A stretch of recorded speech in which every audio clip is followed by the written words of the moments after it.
Hello guys, कैसे हैं आप लोग। आज हम ऐसी ही एक कहानी देखने जा रहे हैं जहां दो चचेरे भाई बहन एक सुनसान द्वीप पर फंस जाते हैं। मानव सभ्यता से बहुत दूर इस सुनसान द्वीप पर वो कैसे बड़े होंगे, क्या करेंगे और उनका अंतिम परिणाम क्या होगा, ये हम इस कहानी के माध्यम से जान पाएंगे। तो चलिए शुरू करते हैं। कहानी की शुरुआत में ही हम दो चचेरे भाई बहन को देख पाते हैं। लड़के का नाम रिचर्ड है, जिसकी उम्र 9 साल है, और लड़की का नाम एमिली, उसकी उम्र 7 साल है। कुछ दिन पहले ही एमिली के माता पिता की मृत्यु हो जाती है। रिचर्ड के पिता उन्हें साथ लेकर सैन फ्रांसिस्को के लिए रवाना होते हैं। ये दो बच्चे बहुत शरारत कर रहे थे, इसलिए रिचर्ड के पिता ने उन्हें ऐसा न करने के लिए मना किया। तो इस तरह कुछ दिन बीतने के बाद अचानक एक दिन उनका जहाज समुद्री कोहरे के बीच फंस जाता है। ठीक तभी अचानक जहाज में आग लग जाती है। ये देखकर जहाज के सभी लोग डरकर चारों तरफ भागने लगते हैं। धुएं के कारण कुछ भी दिखाई नहीं दे रहा था। रिचर्ड के पिता और साथ में कुछ लोग अपनी जान बचाने के लिए एक बोट में सवार हो जाते हैं। उस जहाज के कुक का नाम था पैडी। वो रिचर्ड और एमिली को एक छोटी बोट में अपने साथ ले लेता है, लेकिन धुएं के कारण कुछ भी न देख पाने की वजह से वो उन्हें लेकर जहाज से अलग होकर बहुत दूर चला जाता है। इसके बाद पैडी और दोनों बच्चे बीच समुद्र में घूमते रहते हैं। उनके आसपास बहुत दूर तक जहाज के मलबे के अलावा और कुछ भी नहीं था। वे भूख और प्यास से बहुत थककर सो जाते हैं। तो अगली सुबह पैडी और दोनों बच्चे देखते हैं कि समुद्र की लहरें उन्हें एक द्वीप पर बहाकर ले आई हैं। ये देखकर पैडी खुश हो जाता है और अपनी छोटी बोट लेकर उस द्वीप पर आता है। ये द्वीप चारों तरफ से हरे भरे पेड़ पौधों और नारियल के पेड़ों से भरा हुआ था। पैडी तब पूरे द्वीप पर घूमकर देखने लगता है कि यदि कोई वहां हो तो वो उससे मदद मांग सके, लेकिन उसे चारों तरफ कोई भी दिखाई नहीं देता है। इसका मतलब है कि वे पूरी तरह से इस द्वीप पर अकेले फंस चुके हैं। हालांकि पैडी समझ जाता है कि इस द्वीप पर जीने के लिए जरूरी सब कुछ मौजूद है। वो सब के लिए जल्दी भोजन की व्यवस्था करता है। पैडी समझ जाता है कि इस द्वीप पर जीवित रहना, सरवाइव करना बच्चों के लिए बहुत कठिन होगा। इसलिए पैडी रिचर्ड और एमिली को वहां जीवित रहने के सभी तौर तरीके सिखाने लगता है। एक दिन पैडी को शराब की एक बोतल मिलती है जो जहाज से बहकर तट पर आ गई थी। दूसरी तरफ रिचर्ड जब खेल रहा था तब उसे एक इंसान की खोपड़ी मिलती है। वो उसे पैडी को दिखाता है। ये देखकर पैडी उसे वो फेंक देने के लिए कहता है और वो समझ जाता है कि ये जगह खतरनाक है। इसलिए वो बच्चों को लेकर द्वीप के दूसरे छोर पर चला जाता है। रात में जब पैडी शराब पी रहा था तब उसे द्वीप के दूसरी तरफ से कुछ अजीब आवाजें सुनाई देती हैं। पैडी सुबह द्वीप के उस ओर जाकर देखता है कि एक मूर्ति के ऊपर इंसान के मांस के टुकड़े पड़े हुए हैं। ये देखकर पैडी समझ जाता है कि यहाँ इंसानों की बलि दी जाती है। वो डर जाता है और तुरंत रिचर्ड और एमिली के पास वापस आकर कहता है, तुम दोनों मुझे वचन दो कि चाहे कुछ भी हो जाए तुम लोग द्वीप के उस तरफ कभी नहीं जाओगे। तुम्हें ये मानना ही होगा। लेकिन बच्चों के मन में तभी से जिज्ञासा जाग उठती है कि पैडी आखिर क्यों उन्हें उस तरफ जाने से मना कर रहा है। पैडी कहता है कि उस तरफ आदमखोर रहते हैं जो बच्चों को खा जाते हैं। रिचर्ड सोचता है कि उसके पिता आकर शायद उन्हें यहां से जरूर ले जाएंगे। पैडी भी सोचता है कि उन्हें कोई ना कोई आकर जरूर बचाएगा, लेकिन तब तक वो बच्चों को सिखाता है कि कैसे भोजन ढूंढना है और कैसे आश्रय बनाना है। लगभग 2 महीने तक वो इस जंगल में जीवित रहने के सभी उपाय बच्चों को सिखाता है ताकि यदि उसे कुछ हो भी जाए तब भी बच्चे जीवित रह सकें। एक रात पैडी बहुत ज्यादा शराब पी लेता है। वो नशे की हालत में पानी के अंदर उतर जाता है। आखिरी अभिभावक भी अब नहीं रहा, यानी पैडी की मृत्यु हो चुकी है। ये देखकर एमिली वहीं बेहोश हो जाती है। इस द्वीप पर अब वे बिल्कुल अकेले हो जाते हैं। एमिली रिचर्ड से कहती है, मुझे यहाँ पैडी की बहुत याद आ रही है। मैं यहाँ और नहीं रहूंगी, मुझे कहीं और ले चलो। रिचर्ड उसकी बात मान लेता है। वे अपना सामान समेटते हैं और एक छोटी बोट में बैठकर द्वीप के दूसरी तरफ आ जाते हैं। वे वहीं पर एक नया घर बना लेते हैं। शुरुआत में थोड़ी परेशानी जरूर होती है, लेकिन पैडी के सिखाए हुए तरीकों का पालन करने की वजह से उन्हें कोई खास समस्या नहीं होती। धीरे धीरे वे इस द्वीप पर रहने के आदी हो जाते हैं। इसी तरह इस द्वीप पर रहते हुए रिचर्ड और एमिली के कई साल बीत जाते हैं। अब वे दोनों बड़े हो चुके हैं। रिचर्ड की उम्र अब 21 साल है और एमिली की उम्र 19 साल है। वे एक साथ मछलियां पकड़ते हैं, फल तोड़ते हैं और मिलजुल कर रहते हैं। लेकिन धीरे धीरे रिचर्ड और एमिली के शरीर और मन में कुछ बदलाव आने लगते हैं जिन्हें वे खुद भी नहीं समझ पाते हैं। इन सभी बदलावों से वे बिल्कुल अनजान थे। एक दिन एमिली जब नहा रही थी तब उसके शरीर से खून निकलने लगता है। वो बहुत डर जाती है और चिल्लाते हुए रिचर्ड को पुकारती है, रिचर्ड उसकी आवाज़ सुनकर दौड़ता हुआ वहां आता है और पूछता है कि क्या हुआ है। तब एमिली शर्माकर उसे दूर चले जाने के लिए कहती है। कुछ देर बाद जब एमिली पानी से बाहर आती है तो रिचर्ड उससे पूछता है कि तुम्हें क्या हुआ था।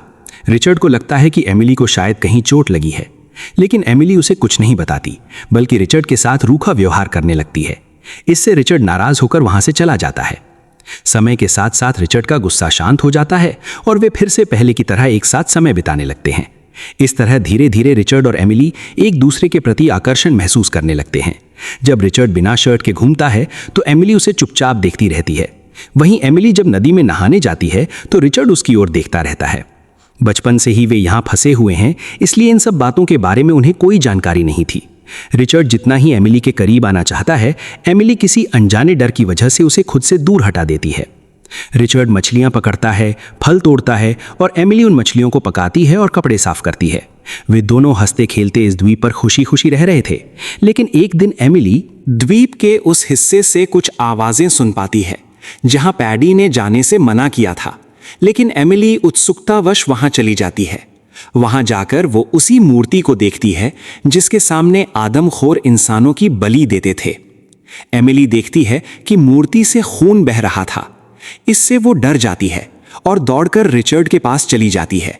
वो रिचर्ड से कहती है, मैं द्वीप के उस तरफ गई थी जहां पैडी ने हमें जाने से मना किया था और वहां मैंने एक मूर्ति देखी जो भगवान की थी।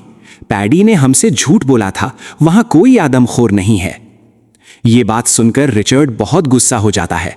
वो कहता है, हमने पैडी को वचन दिया था कि हम वहां नहीं जाएंगे, तुम अब से फिर कभी उस तरफ मत जाना।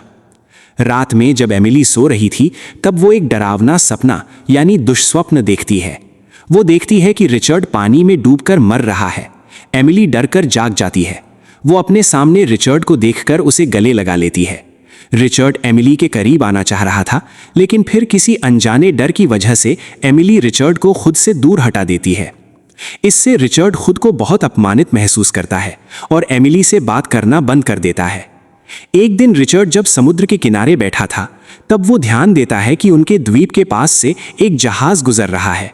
जहाज को देखकर वो पेड़ से उतरता है और दौड़कर एक पहाड़ी की तरफ जाता है जहां पहले से ही कुछ लकड़ियां इकट्ठा करके आग जलाने की व्यवस्था की गई थी ताकि जहाज के लोगों का ध्यान आकर्षित किया जा सके। लेकिन रिचर्ड को वहां पहुंचने में बहुत देर हो जाती है और तब तक जहाज दूर चला जाता है। उस समय एमिली ने भी उस जहाज को देखा था। वो चाहती तो आग जला सकती थी, लेकिन उसने नहीं जलाई क्योंकि अब उसे यहाँ रहना अच्छा लग रहा था और इस जीवन को उसने अपना लिया था। इस घटना से रिचर्ड बहुत ज्यादा गुस्सा हो जाता है।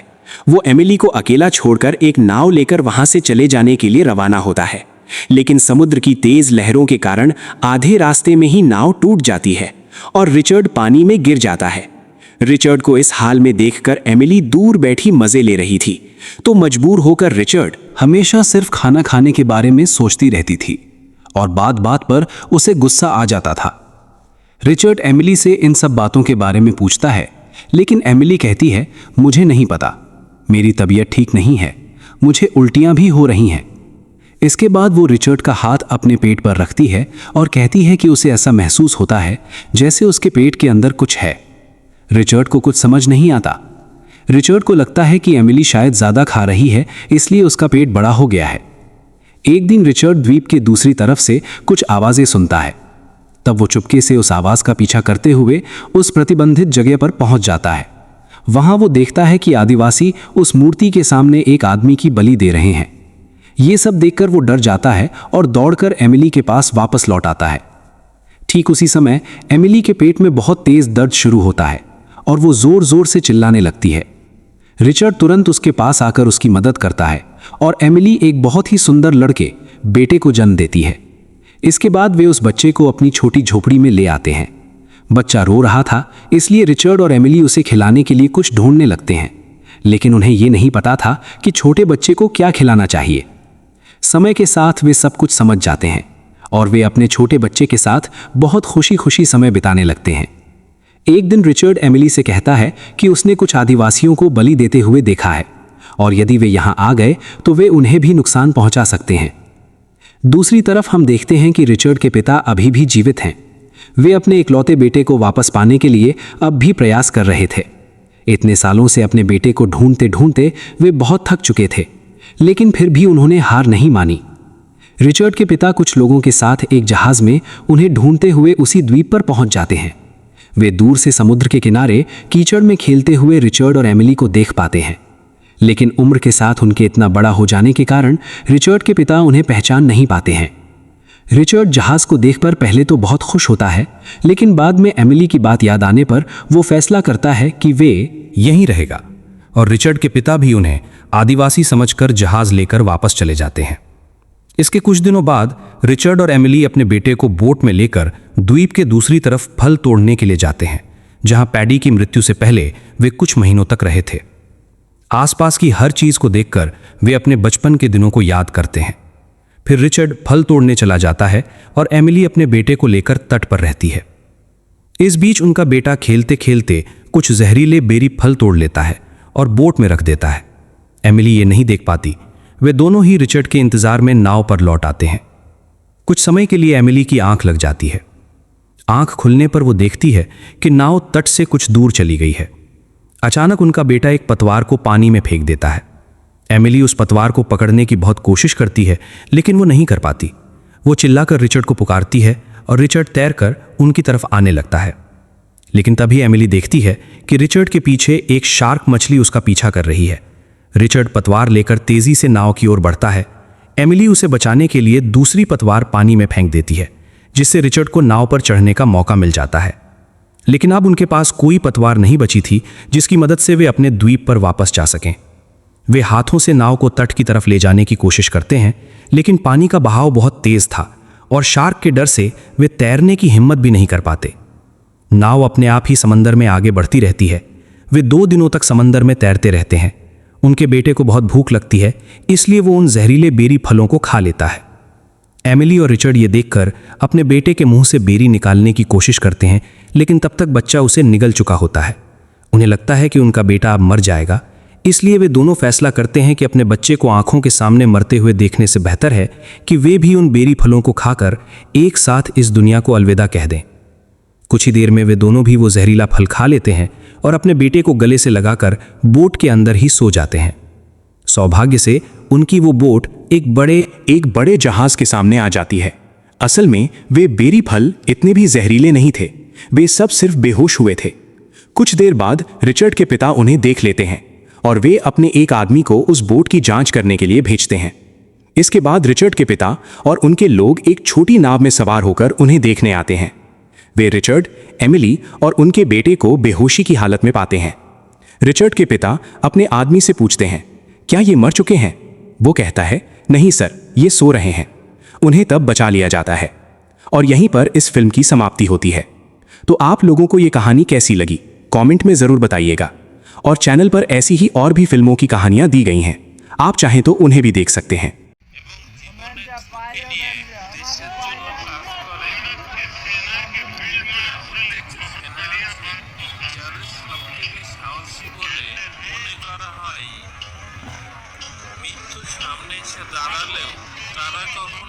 चल चल ना बोल তোর মুখ মানাই না ইন্ডিয়ান আর্মি ভক্তর মার মৃত্যুতেও কোনো ভয় নেই পরিস্থিতি যেমনই হোক না কেন এরা সবসময় লড়াইয়ের জন্য প্রস্তুত থাকে এদের অসম্ভব সাহস ও বুদ্ধি দেখে ব্রিটিশ সেনা বিভাগও এদের নিজেদের মধ্যে স্থান দিয়েছে तुम्हें गांवस्ती ना बेटा एक्चुअली ब्याता আছে বলে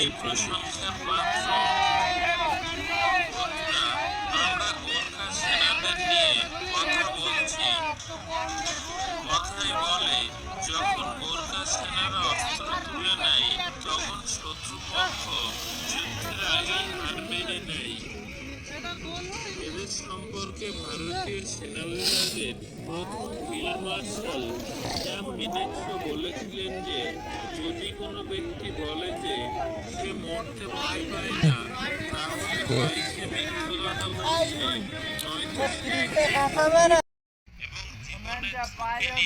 দেশের জন্য কাজ করে যাদের সব থেকে সাহসী বলে মনে করা হয় দাঁড়ালেও তারা কখনো চল চল আমি বলে না তো বল তোর মুখ মানায়নি ইন্ডিয়ান আর্মি ভক্তর মত এদের মৃত্যুতেও কোনো ভয় নেই।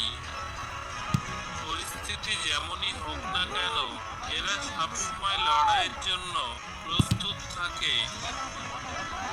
এদের অসম্ভব সাহস ও বুদ্ধি দেখে ব্রিটিশ সেনা বিভাগও এদের নিজেদের মধ্যে স্থান দিয়েছে।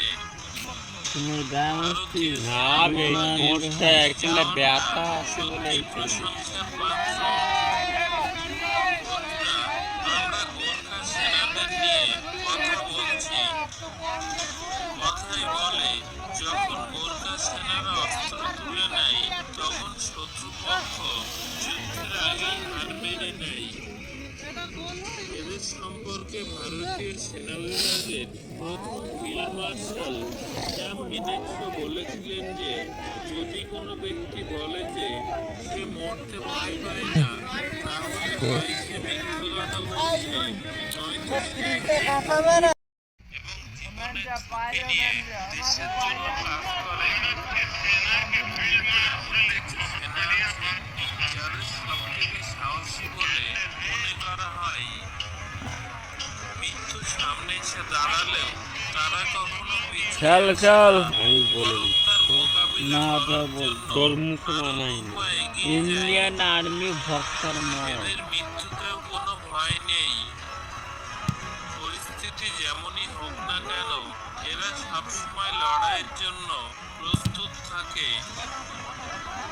এদের অসম্ভব সাহস ও বুদ্ধি দেখে ব্রিটিশ সেনা বিভাগও এদের নিজেদের মধ্যে স্থান দিয়েছে। তুমি গামতি ভারতীয় না সেনা বে বিভাগের মোরটা একটা ব্যথা আছে বলে সত্যি প্রশংসার পাত্র। বন্ধুরা, আমরা গোর্খা সেনাদের নিয়ে কথা বলছি। কথাই বলে যখন গোর্খা সেনারা অস্ত্র তুলে নেয় তখন শত্রুপক্ষ যুদ্ধের আগেই হার মেনে নেয়। এদের সম্পর্কে ভারতীয় সেনা বিভাগের প্রথম ফিল্ড মার্শাল জ্যাম মিনেক্সও বলেছিলেন যে যদি কোনো ব্যক্তি বলে যে সে মরতে ভয় পায় না তাহলে হয় সে মিথ্যে কথা বলছে নয়তো সে একবার দোকানে যা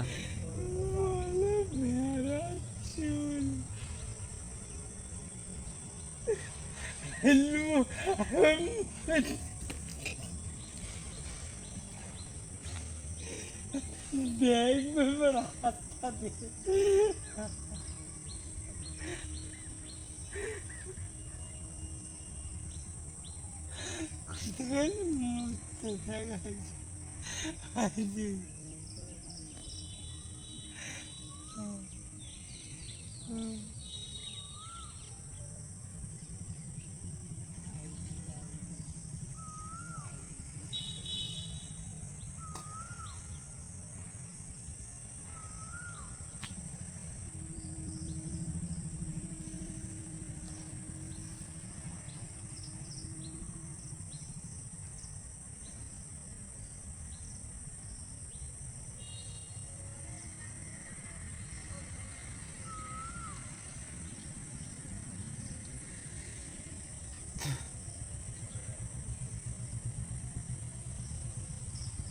আপনি যে ব্যক্তির সঙ্গে কথা বলছেন তিনি একবার দোকানে যা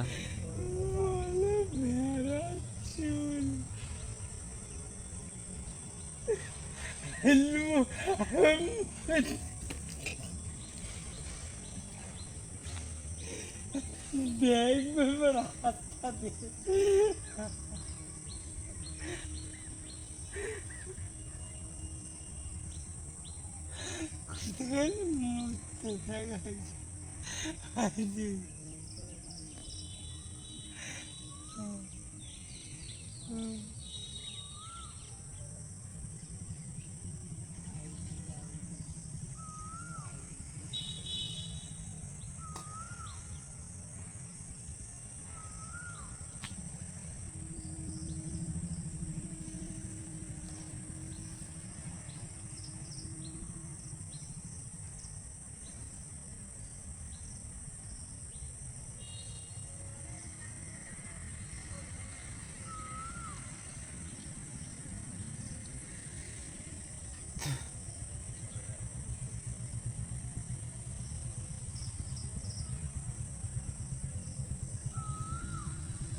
আপনি যে ব্যক্তির সঙ্গে কথা বলছেন তিনি একবার দোকানে যা।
has put your call on hold. Please stay on the line. আপনি যে ব্যক্তির সঙ্গে কথা বলছেন তিনি একবার দোকানে যা।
has put your call on hold. Please stay on the line.